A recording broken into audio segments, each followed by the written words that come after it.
Matapos na mainom ang panglinis ng mga alahas na gamit sa trabaho ng kanilang ama.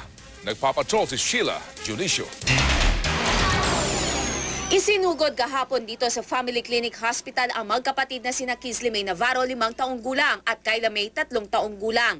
Aksidente umano silang nakainom ng siruho, isang uri ng panglinis sa mga alas na gamit ng ama nila sa trabaho. Pero ilang oras lang namatay ang mga bata. Sa impormasyong nakalap ng Manila Police, kumakain ng cornic ang magkapatid sa bahay ng mauhaw. Nakita nilang isang bote ng soft drinks sa ibabaw ng tokador at ininom ang laman nito. Di nagtagal na hilo at bumagsak na lang ang dalawa. We're still awaiting for the result of the autopsy and initially cause of death is poisoning.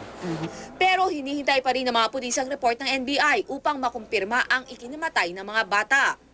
Kumukuha sila ng mga specimens sa loob ng internal organs. Then sinasubject ko nila for toxicology.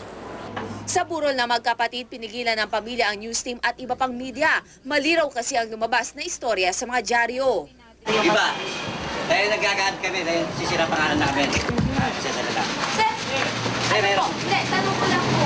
Mali yun. Mali.